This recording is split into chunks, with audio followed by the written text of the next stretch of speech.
สบายดีมาพบกับฮังมีอีกแล้วมื้อนี้ฮังมีจะมาอธิบายให้ท่านได้รู้และเข้าใจถึง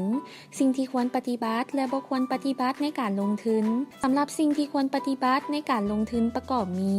1. นักลงทุนควรพิจารณาผลตอบแทนและความเสี่ยงไปเคียงคู่กันเพราะบ่ว่าจะเป็นการลงทุนแบบใดก็ล้วนแล้วแต่ประกอบมีผลดีผลเสียในตัวของมันเองฉะนั้นการวิเคราะห์ผลตอบแทนเพียงด้านเดียวโดยบ่ได้คำนึงถึงความเสี่ยงอาจพาให้เกิดการลงทุนที่ผิดพลาดและบ่ได้รับผลตอบแทนตามที่คาดหมายไว้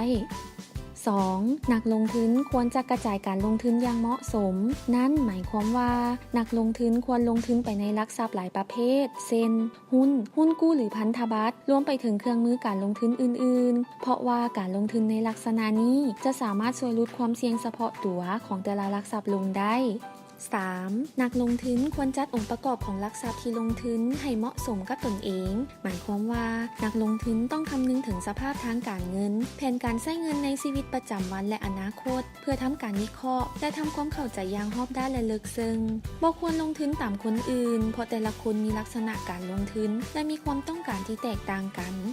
4. นักลงทุนควรซอกหามูลค่าที่แท้จริงของหุ้นหรือที่เอิ้นกันว่าค่า PE โดยคำนวณได้จากอัตราส่วนราคาต่อรายได้ซึ่งนักลงทุนสามารถซอกได้จากบทวิเคราะห์หุ้นที่บริษัทหลักทรัพย์เป็นผู้สร้างขึ้นแล้วนำไปเปรียบเทียบกับมาตรฐานอุตสาหกรรมที่เกี่ยวข้องกับหุ้นดังกล่าวก่อนที่จะทำการตัดสินใจซื้อขาย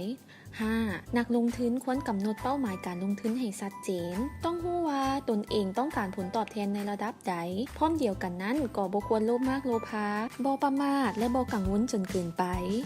ทั้ง5ข้อที่กล่าวมานั้นคือสิ่งที่ควรปฏิบัติในการลงทุนสำหรับสิ่งที่บ่ควรปฏิบัติในการลงทุนประกอบมี 1. นักลงทุนบ่ควรลงทุนตามข่าวลือและตามกระแสเพียงอย่างเดียวเพราะการลงทุนต้องมีการวิเคราะห์ข้อมูลอย่างรอบด้าน 2. อย่าตื่นตกใจไปตามการขึ้นลงของราคาหุ้นในระยะสั้นแต่ควรตัดสินใจลงทุนตามปัจจัยพื้นฐานที่แท้จริงของหุ้นและสภาพการเปลี่ยนแปลงของเศรษฐกิจ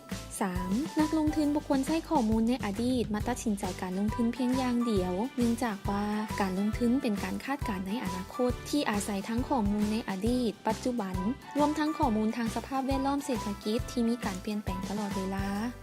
สุดท้ายนักลงทุนบ่ควรคิดว่าการลงทุนในหุ้นมื้อนี้จะสามารถกลายเป็นเศรษฐีในเดือนหน้าเพราะว่าจะเป็นการลงทุนแบบใดก็ต้องได้ใช้ระยะเวลาและสังเกตการณ์ในระยะยาว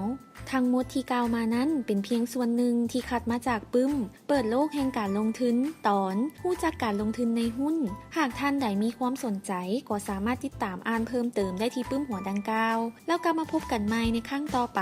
ขอขอบใจ